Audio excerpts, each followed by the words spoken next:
Samantala, sa ibang balita muna, binaha ang ilang kalsada sa Metro Manila dahil sa pag-ulang dulot ng hanging habagat na pinapalakas ng bagyong Isang.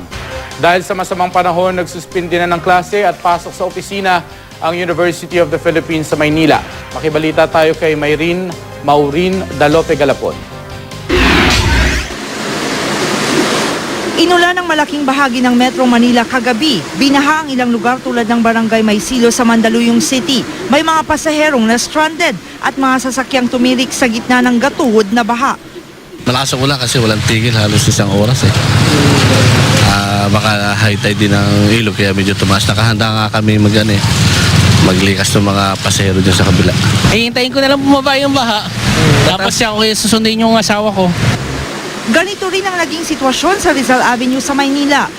May truck pang bumalandra sa ginagawang bahagi ng kalsada. Hindi raw nakita ng driver ang kanyang dinadaanan dahil sa baha.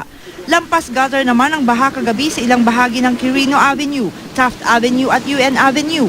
Parehong problema ang sumalubong sa mga estudyante at empleyadong papasok kaninang umaga. Umabot hanggang binti ang baha sa ilang bahagi ng Espanya. Bahagyamang humupa ang baha mula kagabi, naging matindi pa rin ang trapiko sa maraming kalsada. Ilang flight naman ang nakansela ngayong araw dahil sa masamang panahon. Ramdam din ang masungit ng panahon sa ilang probinsya. Putik ang naiwan sa mga residente ng 3 barangay sa Danau City, Cebu matapos ang pagbaha noong Lunes. Napuno ng mga naalon na basura at damo ang ilang kanal sa barangay Sandayog Sur. Sa barangay Cugon Cruz, pinag-aaralan na ng barangay council ang pagdedeklara ng state of calamity. Sa Ilagan City, Isabela, umapaw ang 3 ilog dahil sa ulang dala ng bagyo. Hindi naman ito nagdulot ng baha. Maureen Dalope Galapon, Nagbabalita, Pilipinas.